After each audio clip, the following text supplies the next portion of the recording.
Hello, welcome.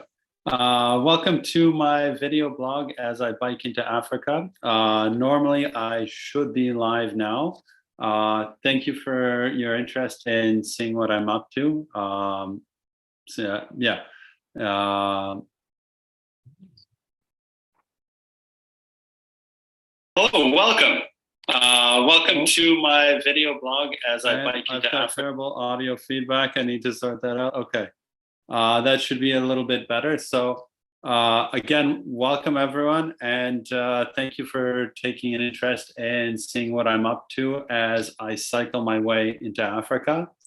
This is my first attempt at a video blog like this.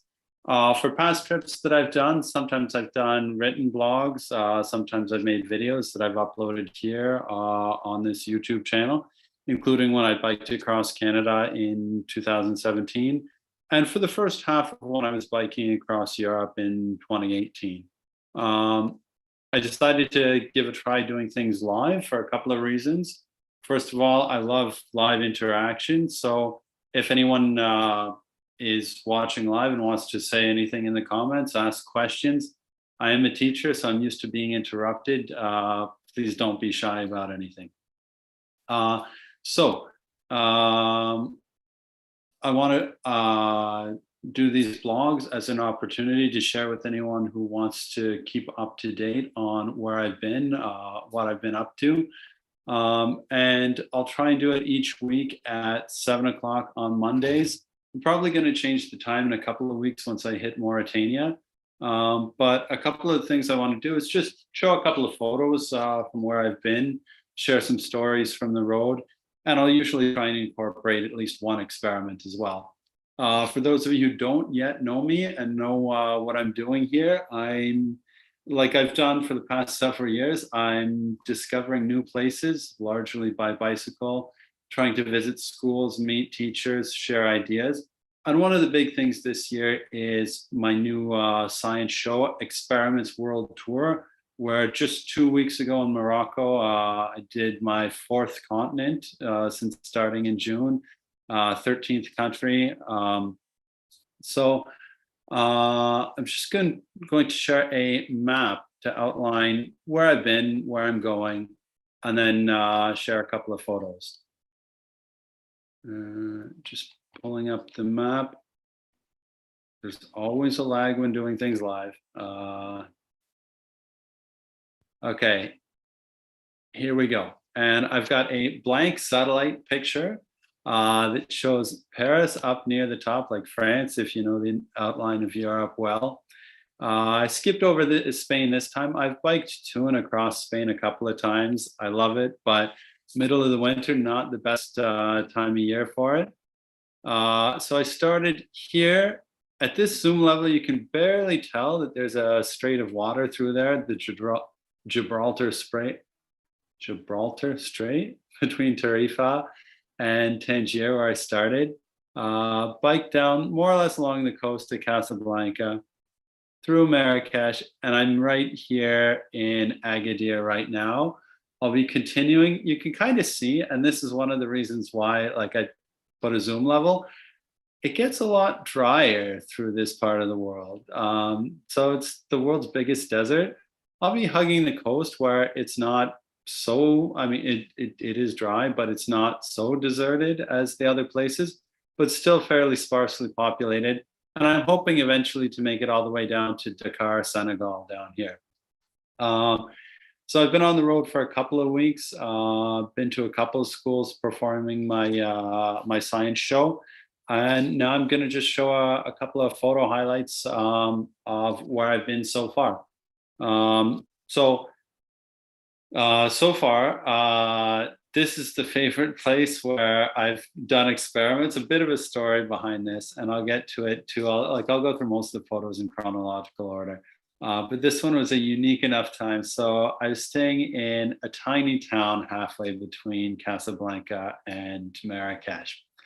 And I ended up invited to stay with a local family. And one of the daughters was a teacher. And I said, well, I'm a teacher too. I'm doing a science show. I'd love to do something for the kids while I'm in town. So I was invited to come the next morning at 9 o'clock before I hit the road.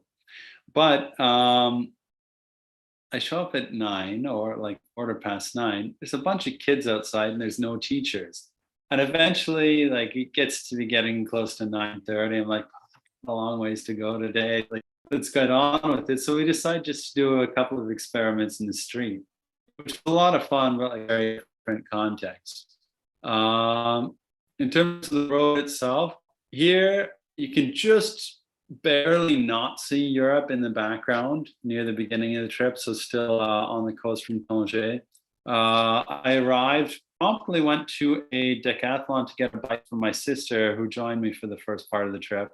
And while she was in looking at bikes, put my own bike together. That's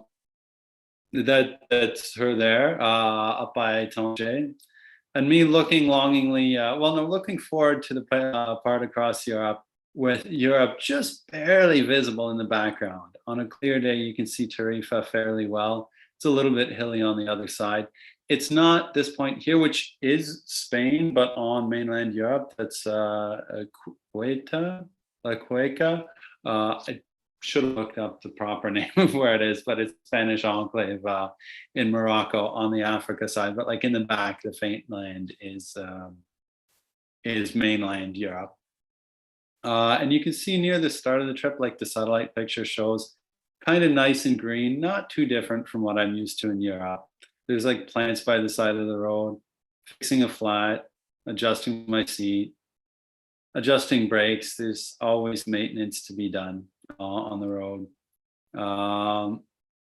Lots of garbage in the forest in the north of Morocco. Getting into the desert, it's more deserted, so there's less stuff around.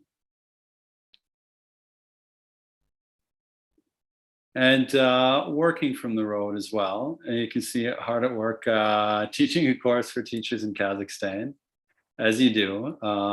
That's been one of the constraints along the trip. And here we get to some science performance. So this is at ICBR in Rabat, arranged by my friend Badir, who you can see 2 over from me, next to the director of the school. A couple of things like doing resonant pendulums, one of my favorite experiments. Bernoulli effect with balloons.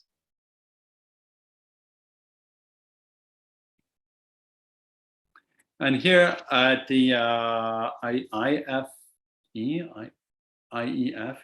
École EFI, École Française Internationale de Casablanca, French International School there, showing NASCO's famous toilet paper experiments. You can see all the kids with toilet paper there.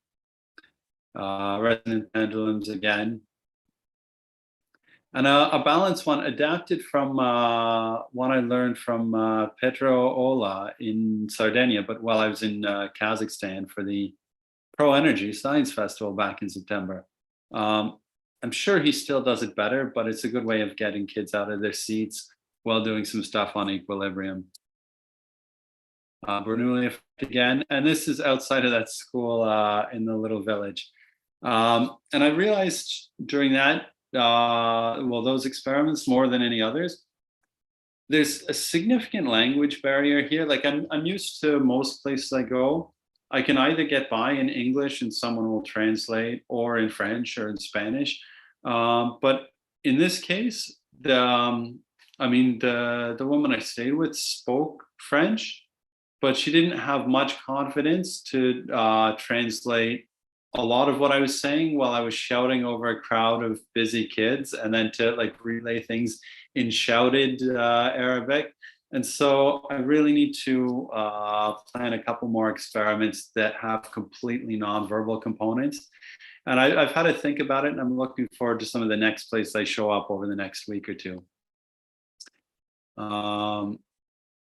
Things got a lot drier as I neared Marrakesh. You can see there's desert plants, but still plants at that point, still trees and opportunities for shade. A little bit more desertic. And that's kind of the scenery that I'm getting into now. Nice view of a little bit of snow in the mountains on the way here. And finally, Agadir. I was planning on doing this blog from the beach there yesterday, but when I went to check out this spot, I had a strong 4G signal. Everything technically would have worked for that. But within like 5 minutes, just checking the map on my phone, like looking at my phone, minding my own business, I was approached by 3 different people who seemed to want to start a conversation, attempt to become my new best friend, and then ask for money or to buy something at the end. And I thought, like, there's no way that I could sit there with a laptop and I'm not going to be permanently bugged by someone asking for something. So I decided to go back to where I'm staying and just have like a nice calm setting. But hopefully next week or the week after, I'll be in a calmer place where it might make more sense to do things outside. Because each week I'll try and cover some different themes. Next week, if it's good to be outside, I'll try and go over a couple things on my bike, show some of the choices I've made for equipment, so like what broke recently, how I fixed it, things like that. But we'll see how the weather. I mean, it's a desert, so it's going to be dry and sunny, very probably. But if there's a place outside that works for that. So that's it for the photos part. Now I'm just going to finish off by showing a simple experiment. It's one of my all-time favorites. And I like it because it has a story that goes with it on why you should always be trying to learn from students and like always have your eye out for new experiments.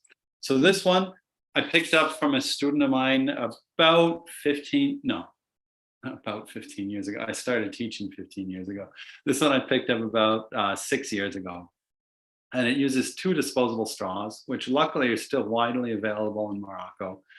Back in France, I have a stockpile, and I might bring some back from Senegal so that I have more for experiments. But 2 straws, a piece of paper, and a bottle of water. And the student showed me this. It was a homework assignment. My favorite homework of all time to assign is to show an experiment, to teach classmates, and teach me something new. And this kid, when he brought out straws and a water bottle and a page from his notebook, I thought, this kid forgot to do his homework. This is going to be no good. But then what he did amazed me. And from the very next day, I was doing it in a number of classes, showing it to colleagues. And a couple weeks later, it was the first time I did volunteer teaching, like in a less developed country. And I was over in Cambodia and met, well, yeah, I'll tell that story after the experiment, actually. So here, I'm just going to rub the straws against the paper. And after I do this, I'm going to set one of the straws on the bottle. And I want you in your head to make a prediction. When I bring the pink straw near the blue straw, do you think it'll attract, repel, or do nothing? And we see repulsion, which of course is a demonstration of repulsion of unlike charges. The straws are made of the same material. That's a different material than the paper. When they're rubbed together, there will be a transfer of electrons. In this case, the straws pick up electrons from the paper. They're both negatively charged. Like charges repel, and we see the straws repel. Next step, if I bring the paper near the straw, what will we see? Attraction, repulsion, or nothing? And of course, we see attraction because the paper has an unlike charge, unlike charges attract. And then the third case, which is often the most confusing, I'm going to use my hands, which I haven't charged. And again, think to yourself, attraction, repulsion, or nothing. And it's attracted. And this is an example of electrostatic induction. So my hand's uncharged. I didn't do any funny business here. Well, you can use any other object we want, like a spare phone. It's attracted to the phone as well. We can use a water bottle full of iced tea, a pen, anything we want, and it'll be attracted as long as the object I'm using is neutral, because the object is made of matter, which contains electrons, which can move to maximize attraction. In this case, the straw is negative, so it pushes the electrons in the straw, or my hand, away, and leaves behind an induced positive charge, which is attracted. The opposite would happen if this charge was attracted. And so that's one of my all-time favorite experiments, both because I liked it, both because I learned it from a student, and the moral of the story that you should always be listening to your students and learning from them. But also, it's a really useful one for static electricity because straws are so light that it'll work in almost any situation, which is where the Cambodia story was going. The NGO I was volunteering with said, "Oh, we never do electrostatics. It's too humid a climate. We can't do it." I said, "Oh, but have you tried the straw trick?" And they said, "What are you talking about?" I said, "Well, I learned this from a student a couple of weeks ago." I showed it to them. They loved it. Since then, they've been doing it in a number of schools. Since then, I've gone on to show it in over 20 different countries. And it's one of my all-time favorite experiments. So on that note, thank you for joining and for your interest in seeing what I'm up to, where I'm going. Join in next week to see where I've gotten to from here. Hopefully, most way to Laayoune in the Sahara Desert, as I make my way southwards towards Mauritania and eventually Senegal.